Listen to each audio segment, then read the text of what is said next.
This is your daily dose of all things royal. Welcome back, my gorgeous, good-looking friends. The last couple days have been interesting to watch. Here Meghan is pulling another PR stunt, to which everyone is talking about it, talking about how badly botched this woman is launching this as ever brand, replacing this American Riviera orchard. Now, if we recall, if we go back to last year when Meghan first originally launched or soft launched this stupid naming brand, American Riviera Orchard, how many media outlets actually took this seriously? And how many people on talk shows as well as broadcasting talked about Meghan launching her gem and actually thinking that this was a real business? Like, do you realize how stupid everybody looks that this woman continues to keep jerking everybody around with this nonsense? Now, this video is going to be about putting back common sense, and I want us to really stop and think about the last 7 years. You do realize every single commercial project that they have embarked on has colossally failed. And you have to ask yourself this question, why?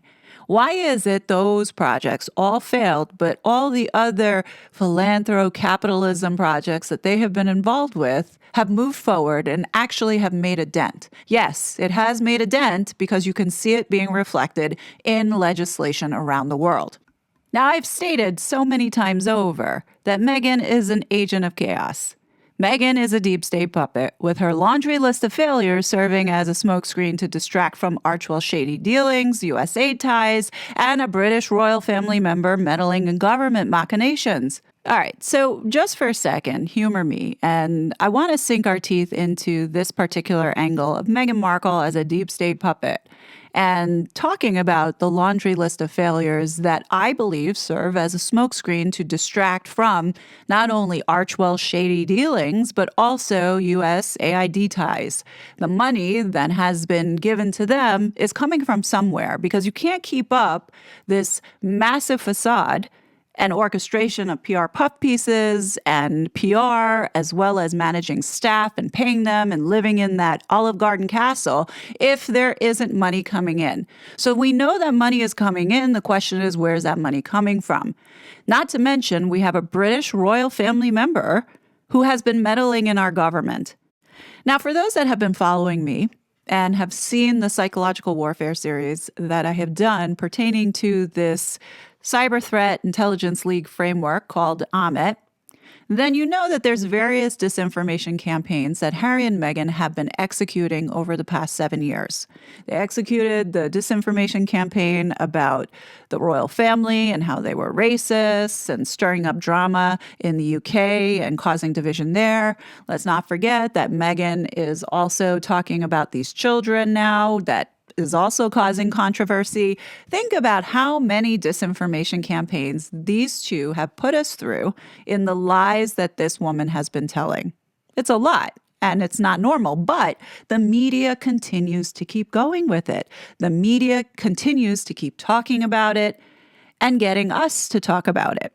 You have to understand that that's very expensive to do, especially if you are having your PR issue these various narratives out to various media organizations to go ahead now and push those narratives out to manipulate all of us for whatever reason that they're doing it, which I believe that it's being done because it is a psyops. This whole thing has been a psyops. Now, that's my belief based off of all the evidence that is out there. This situation with the as ever, I don't think is any different. This photo alone speaks volumes. If you stare at it long enough, all sorts of weirdness comes out at you. Like, look at Meghan's arms. Look how she's walking. Who walks like that? And for those that are listening that are thinking about clicking off, I'm just going to ask you to hang on just a little bit longer because I want to show you a couple things. Hopefully, you will open your mind and start looking at this a bit differently.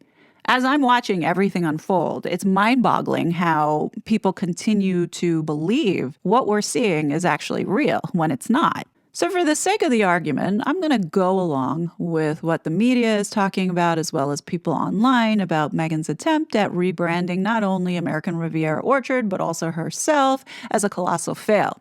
So let's tear into Meghan Markle and her rancid, as ever, by putting a spotlight now on the endless, pathetic failures that we have seen over the past 7 years. It's a wonder why she continues to keep effing up so bad when she has all these resources and people surrounding her. I really would like to highlight that many of us, including myself, we all think we know Meghan Markle. But the truth is, we really don't know who this woman is.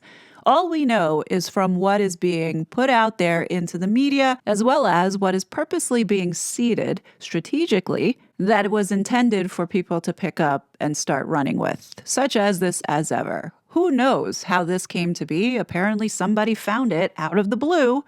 And now all of a sudden this has blown up and coincidentally, Meghan decides to then respond to it.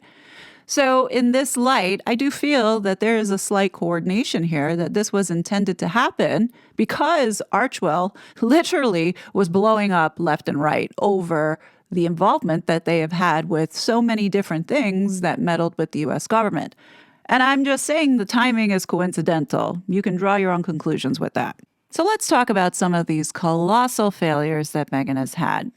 So first, let's begin with American Riviera Orchard. Did anybody really believe that that was real? And just so coincidentally, Arrow was the same name that she was given when she went to Nigeria. When we look at it on the surface, it was a colossal faceplant, so spectacular. She couldn't secure the trademark because she's too busy preening like a peacock on Xanax to hire a lawyer who isn't drooling into their briefcase. Come on. That half-baked jam empire crashed before it even took off, but we all went with it. And now, with the issues pertaining to the logo as well as the name and not checking to see whether or not somebody else had the name, it almost feels like this was done sporadically in order to distract everybody. It doesn't feel like it was at all well thought out, and it was done in order to cause chaos, and that's exactly what it's doing right now. I think it's really interesting to note that Netflix has yet to issue any kind of statement in support of the Duchess or in denial of this so-called partnership. I do believe that they're not going to do anything because it opens them up for legal ramifications, especially with now you have this clothing shop in New York City as well as Spain threatening lawsuits. Now let's apply some common sense here. Does anybody believe a company like Netflix would be so amateur in how they launch a brand or product or show? No. If history hasn't taught us anything, let's rewind back to archetypes. Remember Meghan's Spotify podcast that promised big and then delivered a steaming pile of nothing? Spotify had invested so many resources into this woman, not only to get these 12 measly episodes together, but also to promote her with a promotion reel, as well as all these billboards everywhere, particularly in Times Square. And even with all of that, Meghan still failed. And now with this podcasting that has been transferred over to this third-rate streaming service, Lemonada, it's gone nowhere. Same way that this As Ever is going to go nowhere. When you look at all the creative projects that Meghan was attaching herself to, they all were pushing some type of political leftist agenda. Take, for example, that shitty children's book, The Bench. That book was not appropriate for children, but there was a clear message in there pertaining to breaking the gender norms, whether it be in parenting or in couples. The stereotypes between a man and a woman were completely confused. Meghan, no doubt, had an agenda with that. You know, when I look at Meghan Markle, I don't just see her as a flop factory. I truly do see her as a calculated chaos agent and has been or was a deep state darling cloaked in a cheap veil of philanthropy.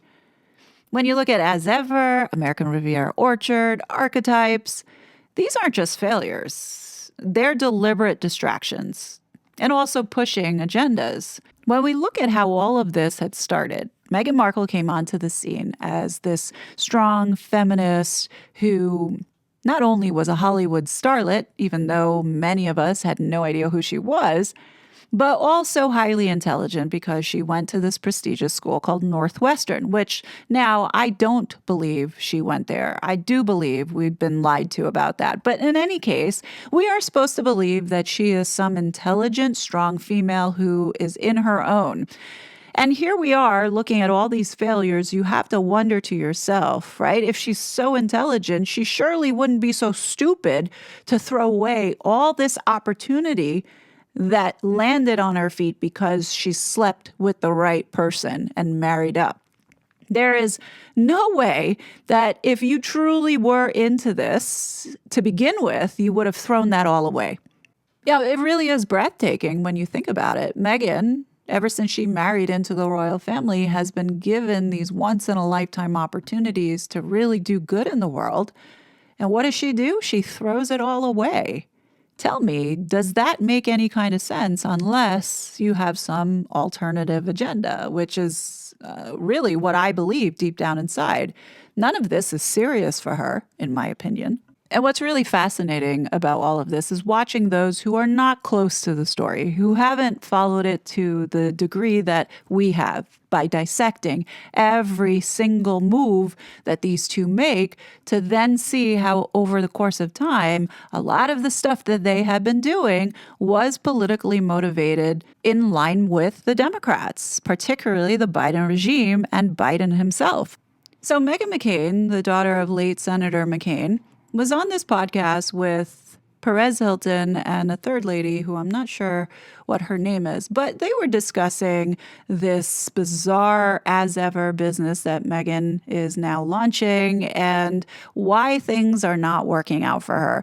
It's interesting to hear what they're saying because it does reflect probably what a majority of Americans are thinking at this moment, that Meghan is just a floozy and, they bet on the wrong horse without understanding the deeper political aspect of it. But it's an interesting observation being made here. Okay, we have to move on to this next topic, but this is one of my favorite. I'm going to say that this is maybe one of my favorite things to talk about because this is a person who, again, I think the three of us could really help her personal career, but she apparently never listens to anyone living in reality. This is about Meghan Markle. I just have to show you this video. It's number 5. She is rebranding. She's no longer going to have a company called, her lifestyle brand was going to be called American Riviera Orchard, which I thought was a terrible name to begin with. Terrible. Ridiculous. And I have so many things to say about this. One second. And now it is going to be as ever, Meghan, and we spell our name the same way, but I want to show this video really quickly. So she goes ahead and shows this Instagram post that Meghan did, and I'm not going to play it again because I think by now the majority of you have seen it. Yeah, okay, so I don't know what that's the commentary on it. So look, I know that the ethos of two-way is peace, love, and understanding. That is not my personal ethos of my life, but I will do my best to keep the spirit of that in. But I also like to talk smack, so you guys are just going to have to deal with my new version of doing two-way. I cannot stand her. I love people that I can relate to, like every other 40-year-old mom. I don't want to eat her jam. I love Princess Kate. I don't know what she's doing. And this is like the 9th rebrand. I actually had to review her show and her podcast. And it was horrible. It was so boring. I'm really surprised that Meghan McCain hasn't connected the dots yet of what Harry and Meghan have been doing. All throughout Harry and Meghan being here in the United States, she has commented on everything that they have done politically. Like when Harry said First Amendment is bonkers, she was the first one to tweet out and, make a comment about it. She also said that in the Netflix mockumentary that Harry and Meghan did, the 6-hour Winch Fest, I believe the interview, and I have to look for it, with Dan Wooten, she had specifically stated that the way that they attacked the royal family appeared and felt like it was something a political candidate would do. And when she said that at the end of 2022, I really was hoping more people would have picked up on that fact and started to connect the dots. But unfortunately, it just kind of went over everybody's heads. I would not tell her to do any of this stuff. I would have a whole different idea of how to help her career. I think she's just so lucky because, and I don't say this as an insult, I find her very boring, and that's actually a good thing. I believe that a royal or a royal adjacent person should be boring, right? Princess Catherine or Meghan Markle should be boring. They shouldn't be Miley Cyrus. Miley Cyrus is definitely not boring. But because of her relationship and because the only thing that's interesting about them is the British royal family, they keep getting all of these third and fourth and fifth and sixth chances that a normal celebrity wouldn't, because they've released multiple projects across platforms, from podcasts to, they did Prince Harry released a stupid show about polo that nobody watched and nobody cared about, yet they still get deals. In fact, she said it herself, Netflix is now a partner in her business, giving her all of this money, making her richer. And it's all about money. And I respect that. I just wish it was a little bit more transparent. It's like she's trying to come across as something that I think one of the reasons that she rubs a lot of people the wrong way is that there's this air of inauthenticity. Yeah. And I could be wrong with that perception, but that's how it comes across to me. No, I totally agree. I don't think you're wrong. I want to piggyback on what you said, Perez, and I'm jealous because I think exactly the same thing, basically. But she's terminally uninteresting, and that would have been if somebody perfect. called me that, I would jump out this window into the snow. I would jump out my window into this effing snow. But Sorry, I don't make a swear on here. Like, Mary Catherine, that's the worst thing anyone's ever said about anyone. But here's the thing. Here's the thing. It would have been perfect for the role that she had cast herself in. Right? It would have been perfect. She could have flown all over the world, been treated literally like royalty, helped people with the resources that come from that in many of the causes that she wanted to. But she went a different direction and she decided to be basically an influencer. And when you run out of the controversy that you've run away from by leaving the British family, you then have to make jam and come up with 6 different names for your company and like make strawberry shortcake, and people are not that interested in it because you are no longer connected to the thing that made you interesting. So I apologize for copying your points, Perez, but we are totally on the same page here. And I think you also she violates my press release rule, which is like, you only get so many in your life that people will pay attention to.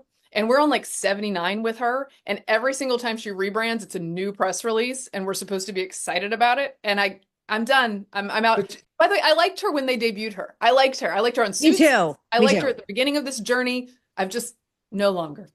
So now here is pretty much what the majority of Americans think when they see Harry and Meghan and this wasted opportunity, is that they do believe that the only reason why they were given these opportunities is because they are part of the British royal family.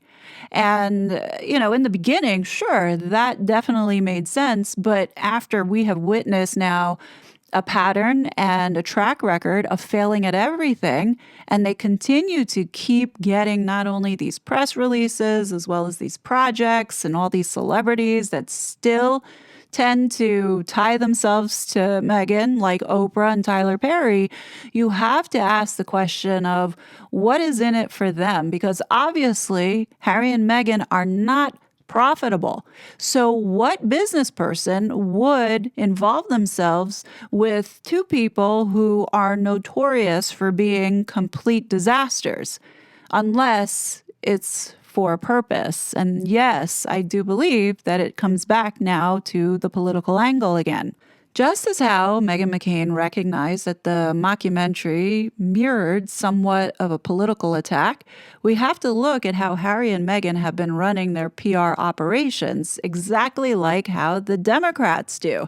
They will lie to everybody's faces, like what we saw at the White House under the Biden regime, and then pretend they never said it and just continue on. This seems to be like the playbook for these people. They will continue to keep lying to people's faces because they know that they have the control over the mainstream media. And now that they don't anymore, you can see how everything is starting to crumble around them.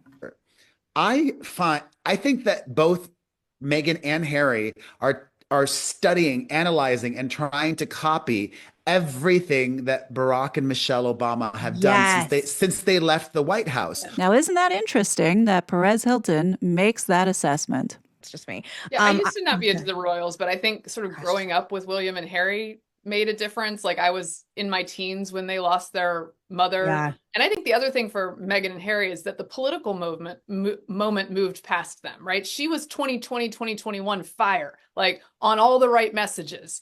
against the royal family. And then everybody went like, oh, I think we're good with that. I think we've done enough of that. Now, isn't that an interesting observation? They all see it, but they have yet to connect those dots. Because I think once they finally do, then they will understand why Meghan does what she does. But what do you guys think? Do you think this is a serious business? Or do you think this is another distraction designed to keep our attention away from looking and scrutinizing more into Archewell? Something feels really off about all of this, especially since Netflix, you would think some level of professionalism would be here in a launch of something so significant as a show as well as a store. Even if they are a part of it, they have yet to speak out. So something doesn't feel right. But I would love to know what you guys think. Definitely leave your thoughts below. As always, I will be back with more content. But until then, please be safe, and I will talk to you later. Bye. Such a fraud.